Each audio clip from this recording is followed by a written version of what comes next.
Hello, welcome back to Bayou Brit. I'm Simon Knapp, and today I'm taking you on possibly the most ridiculous service call you'll ever see. So we're on our way to BNA, Nashville International Airport, where we're going to take a flight to Maryland.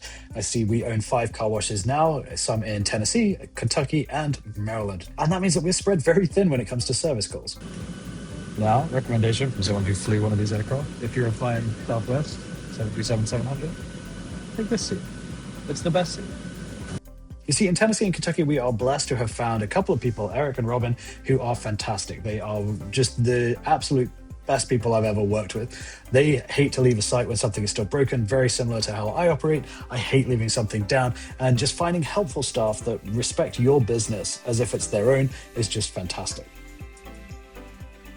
And at this point, we've yet to find that in the Baltimore area. We have used some of the big companies, one of the smaller regional companies, still a good sized company though. They support a whole gas station chain here, and just found that if we're not a big tunnel operator, there's really no interest in serving us. And it's really just felt like we're being treated as second-class citizens, second-class operators. And that's just kind of grimy. Finding good people to work with is genuinely a challenge in every industry. So if you found someone good, how did you do it? How did you find that person? And how many times have they had to bail you out? Okay, we made it to Baltimore. Time to go find the best shitbox rental car for the next 14 hours. In fact, not even 12 hours. What are we gonna get? Now, I may have to take a nap in this car tonight because I've not factored in getting a hotel room for this.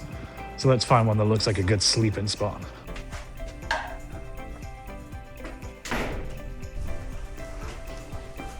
So the reason we have flown all the way to Baltimore is this guy. We had the first deep freeze. It got down to about 14 degrees, and one of the bays froze. The wheat wasn't weeping properly, and it froze. So right now we have had Monex put the timer out of use so no one can pay, because I might be able to see it here. There's a hole in that hose. Oh, it actually just dripped. Yes, some say this is a suboptimal car wash. So we'll change this hose out and then fly back to Nashville. It's a bit ridiculous, but I want to talk about the problem finding distributors and good people to work with. It's tough in this industry. You get lucky, you find a few gems, but we try and deal with the big companies because you have to.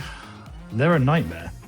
And it turns out now even the national chain here that serves this equipment, the Ryco branded equipment, I'll let you determine who this supplier is, they don't even carry any parts on the truck. If they need self-serve parts, they just have to order them from a warehouse and they'll get shipped, and you get another call-out charge. So it gets really expensive really fast.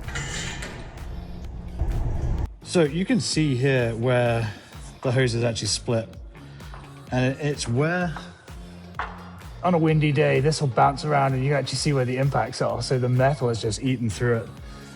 So we can do some percussive maintenance, bang that edge out a little bit so that it's less rough on the hose. And hopefully we won't have this problem again for a long time.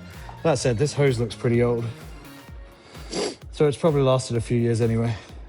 All right, so I have put the hose back on, connected it all up. Nice new hose, and I took a percussive instrument and knocked out the metal a little bit. So let's test it. So no exaggeration, I've been on site for about 20 minutes, and it took me 10 minutes to find the hose because I put it somewhere obvious and somewhere safe and couldn't find it. That's the only reason I've come here. It's kind of funny, huh? Well, to be fair, we were slightly concerned at Bay 1. The pump sounded kind of rough when we were listening to it remotely.